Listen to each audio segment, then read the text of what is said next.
Alors, je ne l'ai peut-être pas dit explicitement lors de mes capsules précédentes, mais le Chromebook a un espace physique de stockage assez limité. Donc, le Chromebook, là, le disque dur du Chromebook est vraiment minime. Alors, il y a peu de choses qu'on va installer sur le Chromebook directement. Sur le Chromebook directement, on va surtout y aller en ligne.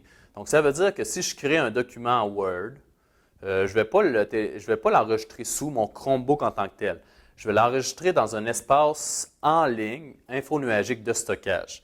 Et ça, c'est important de comprendre ce concept-là, de comprendre là, comment fonctionne le stockage des données quand on travaille avec un Chromebook. Alors, exemple, je m'en vais sur Word en ligne et je crée un document Word en ligne. Ou je m'en vais sur PowerPoint en ligne et je crée une présentation PowerPoint ou encore, peu importe, l'application Microsoft Office 365 que j'utilise. Si je crée quelque chose, si je crée un document grâce à cette application-là, qu'est-ce qui va se passer? Bien, il va s'enregistrer automatiquement et directement dans le OneDrive de l'élève. Et le OneDrive, c'est quoi? C'est le cloud de la suite Office 365. Donc, c'est l'espace de stockage info nuagique. C'est là où est-ce que je dépose mes affaires. Mais bref, ce que ça veut dire, le fait que ça enregistre automatiquement, c'est une super bonne nouvelle. Parce qu'il n'y aura plus de perte de travaux d'élèves parce que celui-ci n'enregistre pas aux bons endroits. Donc, en tout cas, moi, quand j'enseignais, on allait au lab informatique, là, l'élève ouvrait son document et enregistrait sous une clé USB ou peu importe. Mais souvent, la période allait, ça allait super bien, les élèves travaillaient bien, je sentais que ça allait bien. Et là, je levais la tête, il restait 2 minutes avant que la cloche sonne, puis là, les élèves avaient enregistré soit pas du tout, soit au mauvais endroit. Là, je me retrouvais à passer la récré à m'assurer que les élèves avaient enregistré au bon endroit pour pas qu'ils perdent leur travail. Lorsqu'ils perdent, c'est pas la fin du monde non plus. Tu apprends à gérer ça, mais c'est toujours plus agréable de ne pas avoir besoin de dire à un élève il faut que tu recommences ton travail, on s'entend. Bref, en fonctionnant en ligne avec un Chromebook, tout s'enregistre automatiquement. Donc, plus de perte de travail, plus de perte de travaux parce que l'élève n'enregistre pas au bon endroit. Là, ça s'enregistre malgré lui dans son OneDrive. Voilà, donc c'est assez une bonne nouvelle, selon moi. Ça, je vais y revenir tantôt. Bon, donc, le cloud, l'espace info-nuagique, éclaircissons-le afin qu'il cesse d'être une nuagerie au-dessus de nos écoles. Donc, qu'est-ce que c'est ça le cloud, l'espace info-nuagique? Il faut le comprendre parce que le Chromebook, c'est une technologie inhérente. Alors, autant Google que Microsoft offrent un espace de stockage info-nuagique qu'on appelle le cloud. Qu'est-ce que c'est un espace? Qu'est-ce que c'est? C'est tout simplement, je le dis depuis tantôt, c'est un espace de stockage. Donc, c'est un endroit comme une clé USB. Le meilleur parallèle que je peux faire, là, c'est une clé USB. Donc, sur la clé USB, on va aller stocker des documents, des fichiers, différentes sortes de fichiers afin de les garder. On va sauvegarder nos affaires sur notre clé USB. Faut s'imaginer qu'un cloud, qu'un espace info-nuagique, c'est comme une clé USB, mais pas physique. Physiquement, là, on ne peut pas prendre le cloud là, puis le mettre dans notre ordinateur puis transférer nos trucs. Là. Le cloud, c'est vraiment un espace virtuel, mais qui sert à la même chose que la clé USB, donc stocker des documents de toutes sortes. En plus, et comment on fait pour s'y rendre? C'est une adresse. Dans notre cas à nous, de la commission scolaire, où est-ce qu'on se sert de Microsoft Office 365, on a simplement allé dans courrier.csbe.qc.ca, aller dans notre petite Golf qu'on appelle lanceur d'application de Microsoft. On clique dessus et on a accès au OneDrive. Donc, on clique là, puis ensuite, ça fonctionne somme toute comme une clé USB.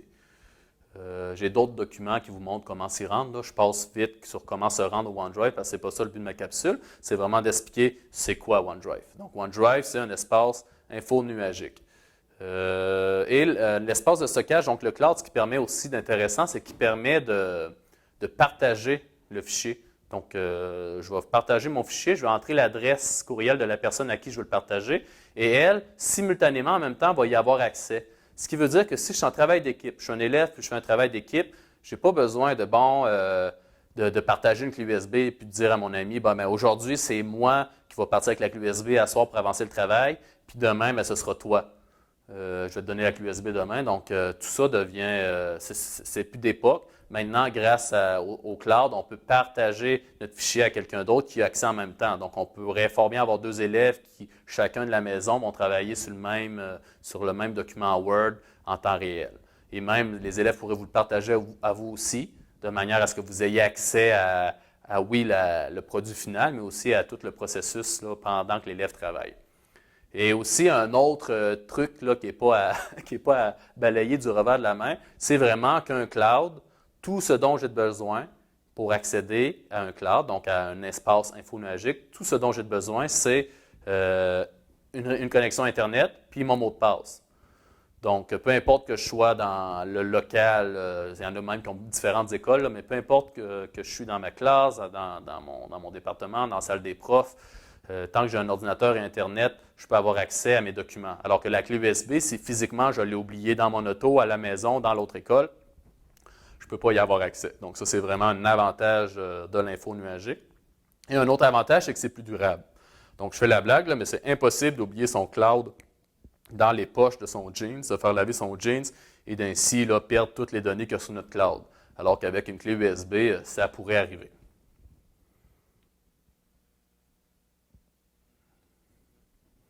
Donc, je vous invite vraiment à embrasser la nouvelle technologie qu'est l'info nuagique, qu'est le cloud. Rappelons-nous qu'à une certaine époque, on avait la disquette. J'ai connu ça. Là. Donc, moi, mes travaux au secondaire, je les enregistrais sur une disquette. Et Dieu sait le nombre de travaux que j'ai perdus parce qu'une disquette, c'était pas super fiable.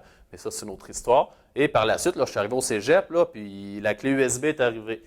Donc, ça, c'était déjà plus fiable qu'une disquette. C'était plus volumineux, donc on pouvait mettre plus de stock. Mais là, je pense qu'on est rendu à aller vers l'info. Ben, je pense. Je constate qu'on est rendu vraiment à aller dans l'info nuagique pour tous les avantages que je vous ai nommés. Puis parce que le Chromebook fonctionne comme ça, puis nos téléphones intelligents fonctionnent beaucoup par l'info nuagique. Donc, on est dans ça, peu importe, dans notre vie, autant personnelle que professionnelle, en fait. C'est ce qui conclut ma petite capsule sur ce qu'est un espace infonuagique. Donc, où vont se stocker les différents documents, là, donc toutes les données du Chromebook quand on travaille avec un Chromebook. J'espère que ça vous a éclairé. Et voilà, dans ma prochaine capsule, là, je vous parle là, je vous présente en fait les différentes ressources dont vous pourriez vous servir pour vous dépanner lorsque vous servez du Chromebook.